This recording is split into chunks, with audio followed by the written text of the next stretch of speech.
Dice la palabra de Dios así: entonces el reino de los cielos será semejante a 10 vírgenes que tomando sus lámparas salieron a recibir al esposo. La insensata tomando sus lámparas no tomaron consigo aceite.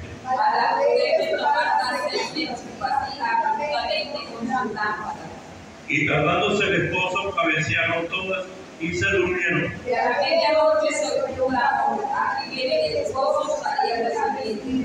Entonces todas aquellas vírgenes se levantaron y arreglaron sus lámparas.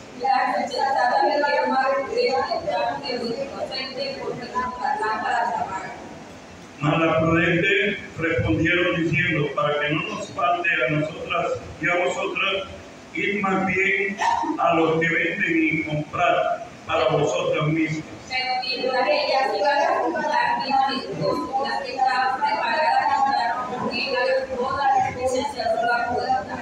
Después vinieron también las otras vírgenes diciendo: Señor, Señor, ábrenos.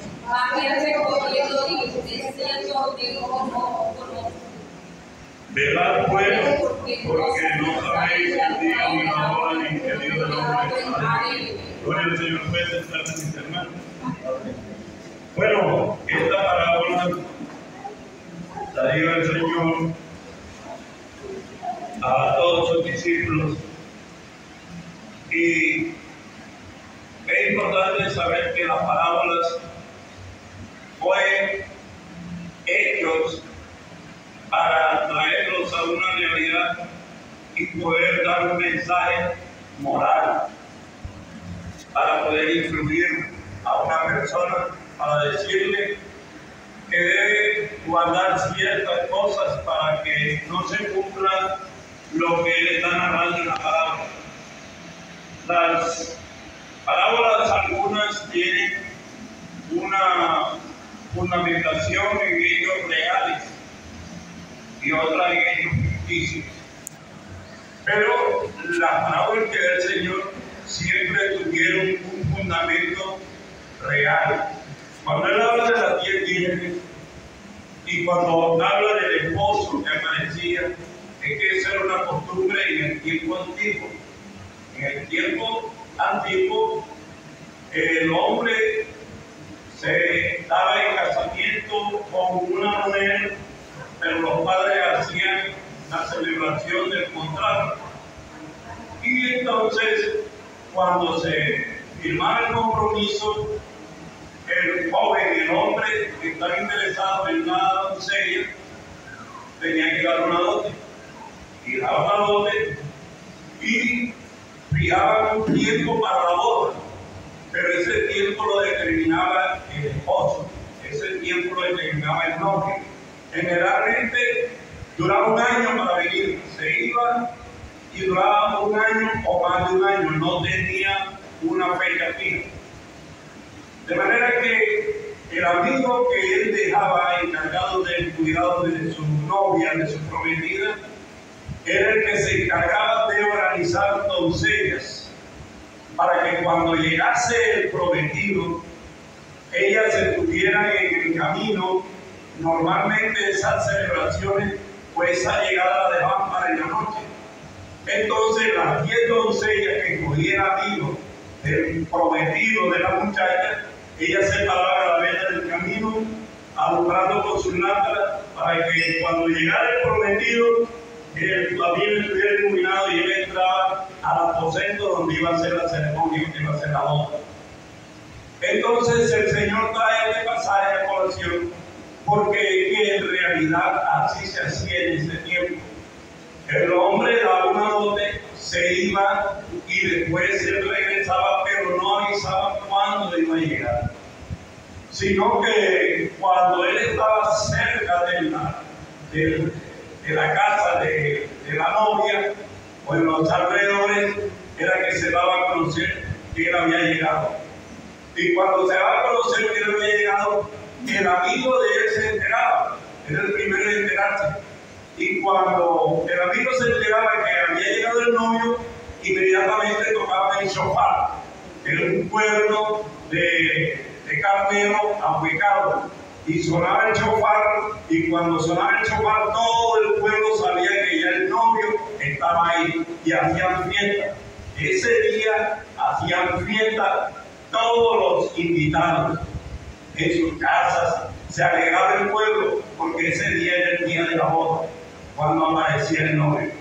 Pero lo importante en la parábola es que hay un hecho que se da todavía en la parábola de las 10 vírgenes, y es que algunas de esas doncellas, cuando decían que venía el novio, estaban preparadas pero a medias. Algunas calculaban que el trayecto de allá de donde él venía acá, eso le podía tomar 2 horas, y podía un poquito de aceite, ¿no? Con este me alcanza. Y por eso era que cuando el esposo se tardaba, ellas le faltaba aceite, porque no cogían suficiente aceite para que alumbraran el camino. Y eso lo hacían adrede, de no decirle, porque ahí se estaba demostrando la consideración que sentían por el novio. El novio sentía que lo apreciaba, que todo saliera en orden. Entonces, esto que vio el Señor, que había unas mujeres que no cogían el suficiente aceite, porque normalmente la boda se hacía en la noche. En ese tiempo las bodas se hacían de noche.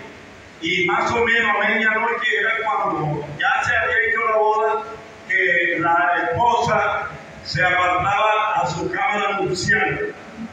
Allá la llevaban y él no la veía.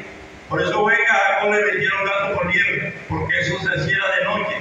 La esposa se la llevaban allá, se la conducían allá y él no la veía. Él llegaba a la noche allá después de haberse casado. Entonces, así se daban las bodas en la época de Jesús. Y así se daba en la época de Jacob. Eran esas celebraciones las que se daban de esa manera. Entonces, ¿qué hacía el amigo del esposo? El amigo del esposo hoy en día se puede denominar o asimilar a lo que es un padrino de boda. Era el encargado de que a la novia no le faltara nada. Era el encargado de cuidarla. Era el encargado de traerle presentes. Cuando el novio le quería hacer un regalo, a través de su amigo se lo hacía llegar. Y ella pues ansiaba el día de su boda. ¿Por qué? Porque la separación que ellos tenían pues le producía el deseo de ese reencuentro. El Señor tomaba a colación esto porque es que Él ha dejado a sus amigos para que estemos al cuidado de la novia, que es la iglesia. La novia del Señor es la iglesia. La dote que Él dejó para desposarnos con Él fue su sangre. Una dote como nadie la puede dar en esta vida. Los novios dan una dote, ya sea carneros, lo que hubiera que dar, pero Él nos dejó una dote y es su sangre. Él dio su sangre y la dejó para nuestra salvación, para comprarla. Con eso nos compró con su sangre. Y ahora el novio tiene que venir. ¿Y él cómo quiere encontrar a la novia? Pues bonita, arregladita, hermosa. Y para eso se encarga también el amigo. El amigo se encarga de presentársela. Cuando él llegue, la encuentre hermosa, la encuentre sana, bien cuidada. Tiene una responsabilidad. Pero ese amigo tiene que ser amigo del esposo. No puede ser una persona faltona. No puede ser como le pasó a Sansón, que buscó el mejor amigo, lo dejó al cuidado de su esposa. Y resulta que cuando él discutió con ella, porque ella le traicionó, le reveló el secreto a los filisteos, y él se fue guapo con ella, y no él se quedó con la mujer de él. Eso no es así. Por eso Juan, cuando habla de Jesús, dice, el esposo es el esposo. Vamos a buscarlo en San Juan 3:29. Vamos a buscarlo.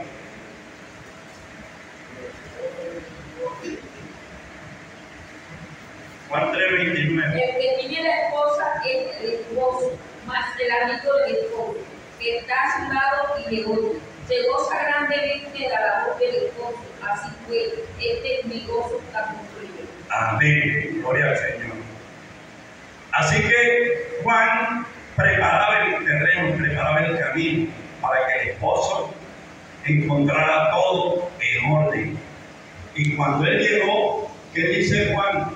Bueno, mi gozo está cumplido. De igual manera, cuando se celebraba la boda, el amigo del esposo recibía recompensa y sentía gratitud porque su gozo se cumplía en que esa pareja se uniera. De manera que ahora el Señor nos dejó su palabra, nos ha rescatado y nos ha convidado para la boda. ¿Qué esperamos nosotros? Él nos ha invitado a que asistamos a la boda. Vamos a ser los invitados especiales a la boda del Cordero, de Él con su esposa. Y nosotros no sabemos qué parte tenemos en la esposa, qué parte del cuerpo de Cristo somos, pero Él nos ha dado una invitación, y es que nosotros estemos preparados para el día de su venida. Él vendrá sin avisar.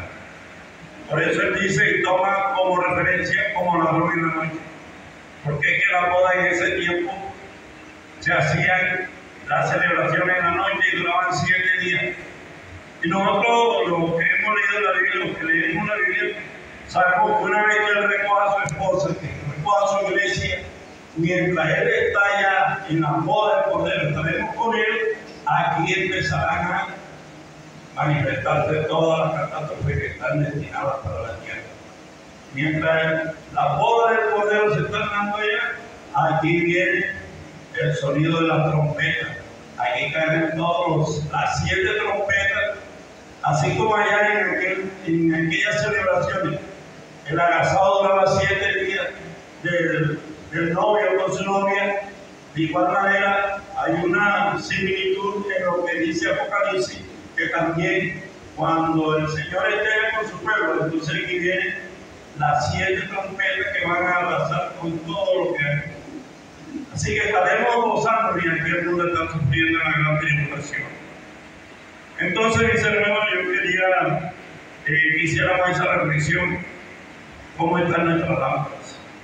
Aquí lo importante es mirar hacia adentro cómo están nuestras lámparas. Estamos preparados y creemos que tenemos suficiente aceite, porque nos espera un año de trabajo. Y tenemos que tomar aceite, tenemos que tomar gasolina, porque nos espera un año de trabajo. Y esa boda se celebraba en la noche. Y en la noche lo que había era tiniebla, por eso eran las lámparas, se necesitaban las lámparas. Y nosotros estamos similarmente en un mundo lleno de tinieblas. Y el Señor dice, vosotros sois la luz del mundo. Somos esas lámparas del mundo, pero ¿cómo está dentro? Entonces, mis hermanos, la reflexión es esta. ¿Cómo está nuestra lámpara? Tenemos que equiparla para lo que viene. Prepararnos para lo que viene. Porque cada día esto va de mal en peor. El mundo está en tinieblas. Y las tinieblas tienen rodeadas a los hermanos, rodeándolos ahí con puros problemas, puras tentaciones, puras obras del diablo. Y nosotros tenemos que mantener nuestra luz. Y cuando viene la tormenta y los vientos que arrecian en nuestros corazones, en nuestras vidas, en nuestros hogares, a nosotros nos da duro. Y el diablo está con ímpetu. Y en esos momentos, cuando el diablo sopla tan fuerte, depende si la luz mía es como la de un fosforito, se apagó. Pero si la llama es grande, tiene que soplar durísimo para que la apague. Y si está bien cimentada, entre más sobre mejor, porque más alumbra. Eso es lo que pasa con los tizones de candela. Cuando hay candela, cuando hay fuego, entre más sobre, más se enciende. Entonces fíjese usted que la prueba, cuando estamos buscando al Señor, la prueba nos fortalece, nos enciende. Pero cuando estamos mal, un vientecito más abajo. Así que, mis hermanos, la invitación es esta: hagamos todo mejor este año. Llenemos nuestras lámparas. Hay oportunidad porque el aceite se vende aquí todos los días. Aquí se predica 4 veces a la semana aquí en la iglesia. Y se predica en los barrios. Es decir, hay cómo recoger aceite. Hay aceite de sobra. Hay vendedores de aceite. Porque la palabra de Dios es el aceite que ilumina nuestras vidas. Es lo que lubrica nuestros corazones. Para que no nos se pongan como esa bisagra curiosa que cuando nos toca hacer algo, más es lo que habla antes de hacer, se queja por todo. Cuando la bisagra está así que chirría la puerta, eso fastidia. Así también cuando nos toque trabajar por el Señor, no seamos como esa bisagra oxidada. Hay que dejar que el Señor eche aceite en nuestros corazones. Hay suficiente unción este año para nosotros. Así que vamos a recoger aceite. Dios les bendiga. Mañana comienza